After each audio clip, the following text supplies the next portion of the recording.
il s'est fait implanter une puce électronique de la taille d'un grain de riz. Il peut contrôler tous les objets électroniques de sa maison. Il suffit que je mette ma main, hop, ça allume les plaques. Programmer sa puce pour qu'elle envoie un message rédigé à l'avance sur les réseaux sociaux. C'est bon, hop, là ça a été détecté et là normalement vous avez le tout en question. Il serait près de 10 000 dans le monde à porter une puce implantée sous la peau. En Suède, le phénomène explose. La puce a ses prophètes, et des soirées qui lui sont dédiées. Avant, cette puce servait uniquement à identifier des millions d'animaux domestiques.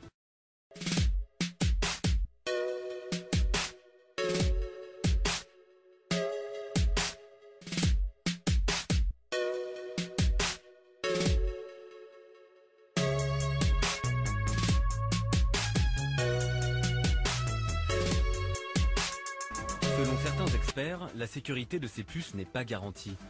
La puce est-elle une révolution, un gadget ou une menace? Stockholm, capitale de la Suède. Mais surtout, capitale mondiale de la puce sous-cutanée. Donc on la voit un petit peu, elle est là. C'est comme un grain de riz. Il y a tellement de surplus de peau à cet endroit-là que je la sens pas du tout. Et puis, non, ça me gêne pas du tout. La puce est capricieuse. Voilà, donc si cette personne-là a un téléphone, on peut juste prendre son téléphone, le mettre comme ça sur ma main, et normalement, il y a mon profil qui apparaît. Et ce matin-là, Frédéric veut tester une nouvelle utilisation. En fait, c'est la première fois que je prends le train à Stockholm avec mon billet dans ma puce. En Suède, plus de 3000 personnes seraient déjà implantées. Une centaine d'ingénieurs sont venus se faire implanter une puce dans une ambiance cool et décontractée. Hannes Sjöblad, le pape de la puce. On a fait venir ces tatoueurs formidables. C'est eux qui vont vous implanter. Salut tout le monde. Pourquoi faites-vous la queue? Pour se faire pucer. Et pourquoi faites-vous ça? Bah, je sais pas. On se file la mode. Je peux pas revenir en arrière. Oh, ça fait pas si mal. C'est fini, non? Pour Hannes Sjöblad, le pape de la puce, voici à quoi pourrait bientôt ressembler notre vie au bureau. De la cafétéria à la photocopieuse. Pour Hannes Sjöblad, cette puce sera demain bien plus qu'un simple badge. Pourtant aujourd'hui, aucun ado n'imaginerait vivre sans portable. Avec les puces sous la peau, c'est pareil. On aura bientôt des puces qui donneront nos données médicales ou qui remplaceront la carte d'identité. Ce n'est que le début. Sur Internet, de nombreuses vidéos complotistes circulent. Nous allons subir le plus gros esclavagisme que la France n'ait jamais connu. Avec cette puce qui permet la géolocalisation par satellite de l'individu porteur, le bétail humain devient aussi traçable que les vaches. Techniquement, les puces implantées ne peuvent pas encore nous géolocaliser et contiennent très peu de données. Face à l'augmentation du nombre d'enlèvements, des Mexicains particulièrement aisés dépensent des milliers de dollars pour se faire implanter sous la peau des émetteurs miniaturisés. Ainsi, en cas de malheur, des satellites sont en mesure de les localiser. Pascal Urien est professeur en cybersécurité. Il va tenter de pirater cette puce. J'approche la puce du lecteur qui fait office de clé et ouvre donc la serrure. Je vais me coller avec mon téléphone sur la puce. Là, ça a marché. On voit le mot de passe qui est le code de la serrure. Il a récupéré le code en quelques secondes. Et ça fonctionne, comme on peut le voir. Donc là, vous venez de rentrer par effraction chez quelqu'un. C'est des puces qui valent rien, qui sont pas du tout sécurisées. C'est pas des puces du tout orientées vers la sécurité des données. Pour s'informer sur leur état de santé, les Japonais ont trouvé une méthode moins risquée. Un scientifique a mis au point un écran qui s'enroule autour de la main, comme une seconde peau. Le rêve de l'homme augmenté continue d'alimenter les projets les plus fous.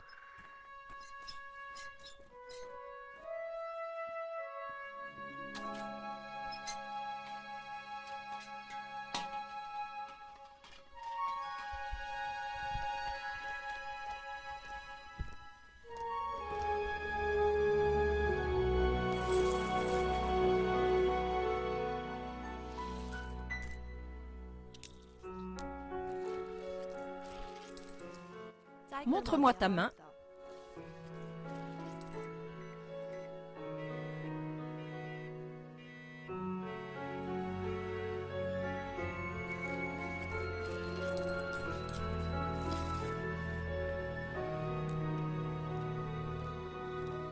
Tu peux dire à ta maman qu'elle doit te faire mettre une puce. Au revoir.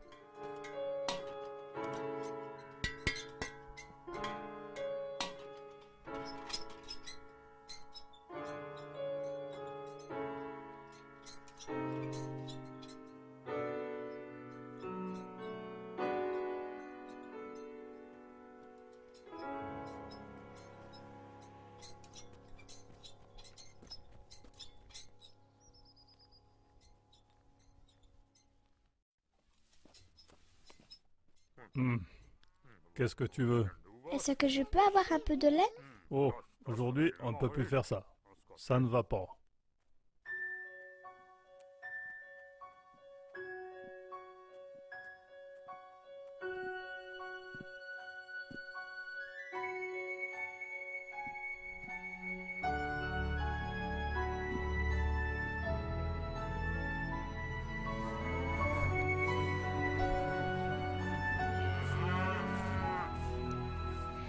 Petite vache, tu me donnes un peu de lait? Petite vache, tu me donnes un peu de lait?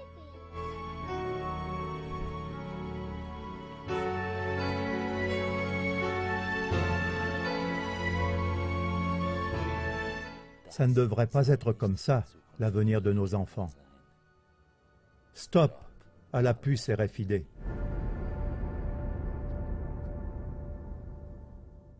L'Inde, contrôle total par l'abolition de l'argent liquide. Lors du Forum économique mondial de Davos, début 2017, Amitabh Kant, directeur de la principale agence de développement économique de l'Inde, a annoncé l'introduction des paiements biométriques en Inde dans un délai de 3 ans. Les paiements biométriques ne sont plus payés avec une carte, mais par exemple avec une empreinte digitale, une image faciale ou une reconnaissance vocale. Pour cela,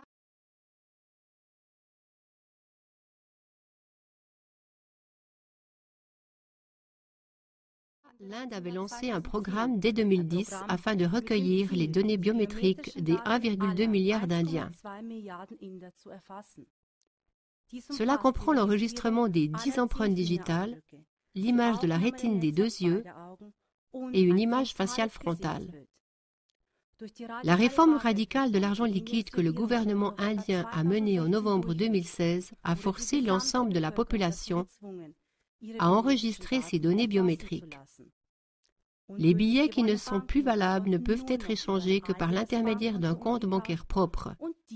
Celui-ci ne peut être créé qu'à condition que toutes les données biométriques soient enregistrées. L'abolition de l'argent liquide ne prive pas seulement la population de son argent liquide, mais elle la rend entièrement contrôlable et maîtrisable. Ce type de paiement est-il testé en Inde, par exemple, afin qu'il puisse bientôt être introduit dans le monde entier? Lorsque vous dites « je me moque du droit à la vie privée parce que je n'ai rien à cacher », cela ne fait aucune différence avec le fait de dire « je me moque du droit à la liberté d'expression parce que je n'ai rien à dire ». Initiative monnaie pleine, une réforme durable du système financier. Le 10 juin 2018, la Suisse organisera un référendum sur l'initiative dite « monnaie pleine ». L'objectif de l'initiative est que la génération de nouvelles monnaies électroniques serve à nouveau le bien-être général du pays et non plus les banques privées comme jusqu'ici. L'argent réservé électroniquement sur des comptes d'épargne ou des comptes courants représente 90% de tout notre argent. Pour l'instant, la nouvelle monnaie électronique est créée à partir de rien par les banques elles-mêmes. Cela se fait en accordant des prêts pour lesquels des intérêts doivent être payés. En bref, les emprunteurs doivent payer des intérêts pour de l'argent à partir de rien. Afin de mettre fin à cette création d'argent privé, seule la Banque nationale suisse aurait à l'avenir le droit de générer de la monnaie électronique pour le compte de l'État et conformément à la législation de l'État. Cela mettrait fin à la création incontrôlée d'argent par les banques privées, afin qu'elles ne puissent prêter que l'argent mis à leur disposition par les épargnants, les investisseurs ou la Banque nationale suisse. Et pour que la création d'argent serve réellement le bien-être général du pays, la Banque nationale suisse serait obligée de mettre en circulation l'argent nouvellement créé sans dette et sans obligation de remboursement. Il pourrait être transféré directement à la Confédération et au canton ou distribué à la population sous la forme d'un dividende citoyen. Cet afflux d'argent supplémentaire augmenterait effectivement la fortune nationale et pourrait être utilisé par exemple pour réduire la dette publique, pour des réductions d'impôts ou pour des projets d'infrastructures publiques supplémentaires. Une autre partie importante de l'initiative Monnaie pleine est que les comptes courants ne seraient plus affectés par la faillite d'une banque. En cas d'insolvabilité d'une banque, le titulaire du compte n'aurait plus à craindre la perte de son argent. En résumé, l'initiative Monnaie pleine vise à renforcer le rôle de l'État et de la Banque nationale suisse, BNS, dans le système financier et à mieux protéger les clients des banques contre les faillites bancaires, ce qui représente une amélioration significative. Le point faible de l'initiative est que les problèmes vraiment graves de notre système financier, par exemple le système des intérêts, ne seraient pas touchés. Les prêts continueraient d'être accordés par les banques uniquement contre paiement d'intérêts, sur lesquels des intérêts peuvent à leur tour être facturés.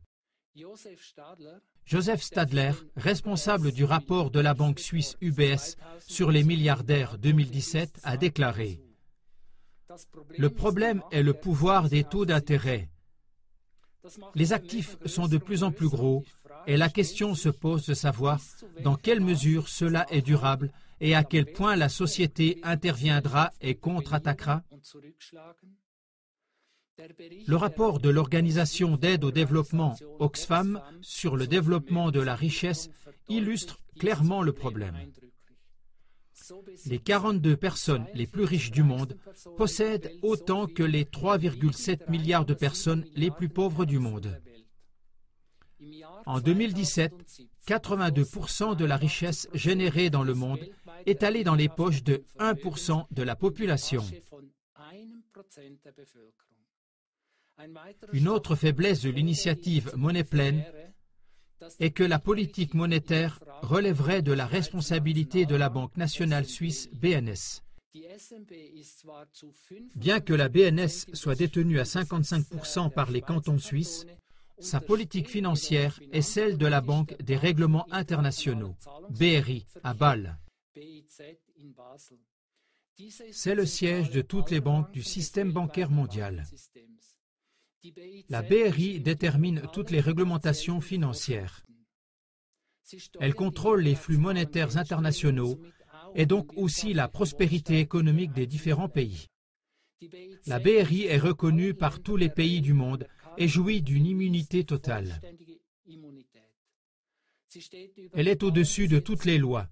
Elle a un pouvoir absolu en matière financière et n'est contrôlée par personne. Elle ne fait pas non plus partie de la Suisse, mais plutôt, comme un État séparé, elle dispose de sa propre force de police. Selon l'historien Carol Quigley et l'ancien expert financier Ronald Bernard, la BRI est le centre de contrôle d'un système global de contrôle financier par l'élite financière.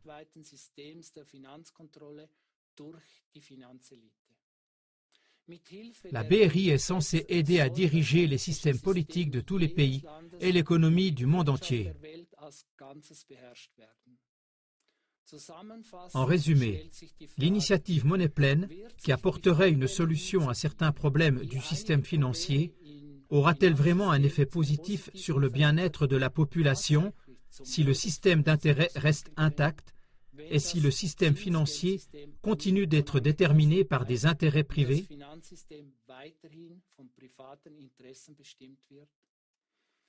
Permettez-nous une pensée provocatrice à la fin de cette émission. Le pouvoir de l'élite financière est basé sur l'argent. Un monde sans argent le prive donc de tout son pouvoir. Un pas vers un monde sans argent est la façon dont CLA-TV et AZK le vivent. Chaque contribuable qui a cela à cœur prend soin de sa propre existence et utilise tout le temps restant pour le bien du reste du monde. Ce n'est pas encore le monde sans argent, mais c'est un premier pas dans la bonne direction. Bonne soirée. Abolition de l'argent liquide. Les médias informent de façon unilatérale et manipulatrice. En mai 2018, le magazine Blick a publié un reportage sur l'ancien chef du gouvernement de Malaisie, Najib Razak, soupçonné de corruption. Cet article discret est cependant un excellent exemple de la façon dont l'opinion de la population est manipulée par des méthodes subliminales. Déjà dans le titre, de grandes quantités d'argent liquide découvertes chez l'ancien chef du gouvernement malaisien, on établit un lien direct entre l'argent liquide et la criminalité. Dans la suite, il est rapporté en détail combien d'argent liquide l'ancien chef du gouvernement avait accumulé et caché dans 2 appartements. Cela donne l'impression que l'argent liquide doit être aboli afin d'éviter de tels actes criminels à l'avenir. En novembre 2017, le journal Luzerner Zeitung s'est mobilisé contre l'utilisation de l'argent liquide d'une manière beaucoup plus directe, mais pas moins manipulatrice. Elle a intitulé « Sécurité, interdiction de l'argent liquide dans les stations-service », un article sur l'augmentation des vols dans les stations-service le long de la frontière tessinoise. On pouvait y lire qu'il faudrait mettre en place une interdiction de l'argent liquide dans les magasins des stations-service afin de contrer les vols. Le message clair de cet article, si on utilise l'argent liquide comme avant, on promeut la criminalité. En Allemagne, par ailleurs, toute une série d'articles de presse ont été publiés début 2018, dans lesquels, à la différence des 2 exemples précédents, une publicité directe a été faite pour les opérations de paiement sans espèces. En janvier 2018, par exemple, le journal en ligne Focus Online a publié un article intitulé « Même les sans-abri n'en ont pas besoin. Voici comment la vie sans argent liquide fonctionne en Suède. » Dans cet article, la Suède était présentée comme un pays d'avenir où la vie sans argent liquide était dépeinte comme facile, pratique et faisant gagner du temps. Pour enfoncer le clou, en janvier 2018 également, le journal Lauterbacher Anzeiger a publié l'article « La carte électronique fête ses 50 ans » et le Berliner Zeitung, l'article « Les Allemands pensent que l'argent liquide, c'est génial. Pourquoi en fait ?» Dans ces articles, la Suède a été saluée à maintes reprises comme un modèle à suivre et l'Allemagne comme un pays arriéré. Toutefois, tous ces articles n'ont nullement mentionné qu'il existe aujourd'hui en Suède un fort mouvement opposé à l'abolition totale de l'argent liquide.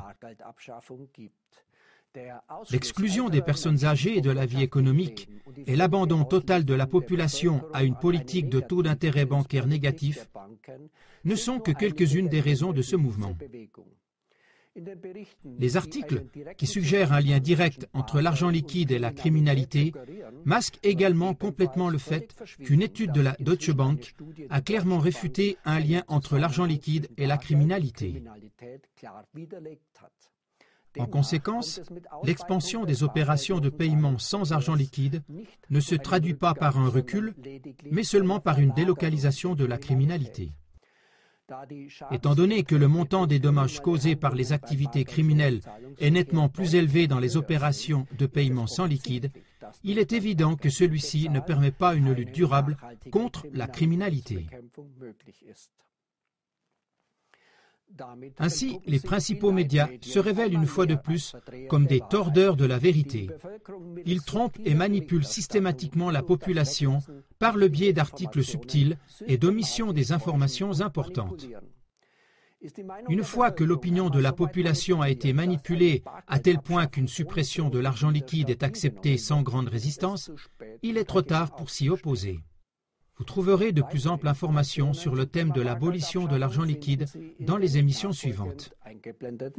Alexei Kiriev, économiste russe au Fonds monétaire international, a rédigé un document de travail en mars 2017 dans lequel il recommande au gouvernement d'adopter une approche coordonnée à l'échelle internationale en vue d'un retrait progressif et inaperçu de l'argent liquide. Ces recommandations reflètent de façon très impressionnante une pratique commune de mise en œuvre des objectifs politiques. Il dit: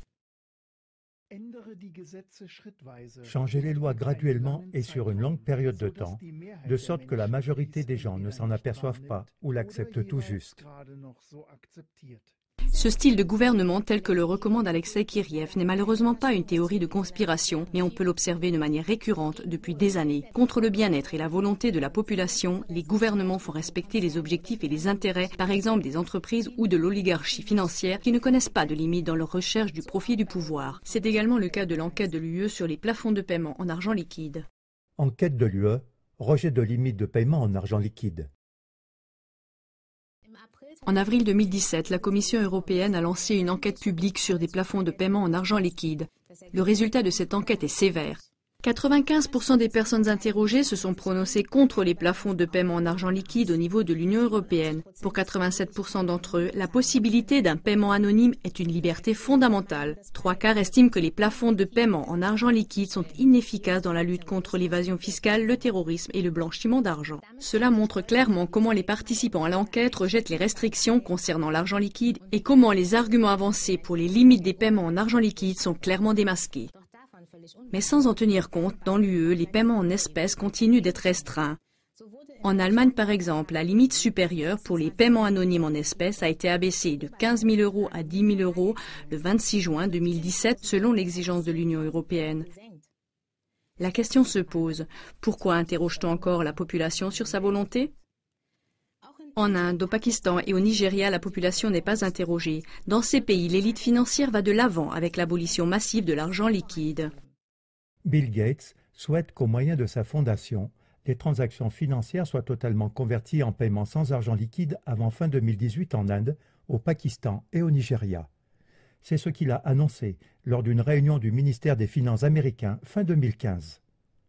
Il travaillerait à la réalisation de cet objectif en collaboration avec la Banque centrale indienne depuis 2012. À cette fin, la Fondation Gates, en collaboration avec l'Agence des États-Unis d'Amérique pour l'aide au développement, a formé la Better Than Cash Alliance, une alliance pour l'élimination de l'argent liquide. Cette alliance est composée de 50 entreprises et organisations, principalement du secteur des services financiers. À la suite de la réalisation avec succès de la réforme de l'argent liquide en Inde, le directeur de cette agence de développement américaine, Rajiv Shah, a été nommé en 2016 président de la Fondation Rockefeller. De toute évidence, il avait bien fait son travail. L'exemple de l'Inde montre comment, dans les coulisses, la soi-disant élite financière fait fortement avancer l'abolition mondiale de l'argent liquide. Mais cela montre aussi à quel point augmente l'influence des super riches sur les gouvernements et les décideurs de haut niveau, par exemple comment Bill Gates peut contrôler à son gré la politique de pays comme l'Inde. Abolition de l'argent liquide. La population est délibérément trompée. La limitation ou la suppression de l'utilisation des espèces est généralement justifiée par la lutte contre la criminalité, la corruption et le terrorisme. Toutefois, une étude de la Deutsche Bank montre que même sans argent liquide, il est difficile de mettre un terme aux activités illégales et au financement du terrorisme. Dans des pays comme par exemple la Suède, où les transactions financières sans argent liquide sont très avancées, on constate un net déplacement vers la criminalité virtuelle, par exemple la fraude par carte, avec des dommages généralement beaucoup plus élevés. Ainsi, il apparaît que les arguments justifiant une restriction ou une abolition de l'argent liquide sont une tromperie. État de surveillance à travers l'abolition de l'argent liquide. La mise en garde d'un insider. Dans le monde entier, de plus en plus de gouvernements restreignent l'argent liquide. Les gros billets sont retirés de la circulation ou encore les paiements en espèces dépassant une limite fixée sont interdits. Toutefois, Jim Rogers, gestionnaire de fonds spéculatifs et ancien collègue de George Soros, un investisseur de milliards de dollars, tire la sonnette d'alarme et met en garde contre les restrictions et l'abolition de l'argent liquide. Selon Rogers, l'abolition de l'argent liquide entraînera la mise en place d'un état de surveillance globale où chaque citoyen sera surveillé et où des libertés fondamentales seront abolies. La disparition de l'argent liquide donnerait au gouvernement la possibilité technique de refuser aux citoyens suspects l'accès aux transactions financières.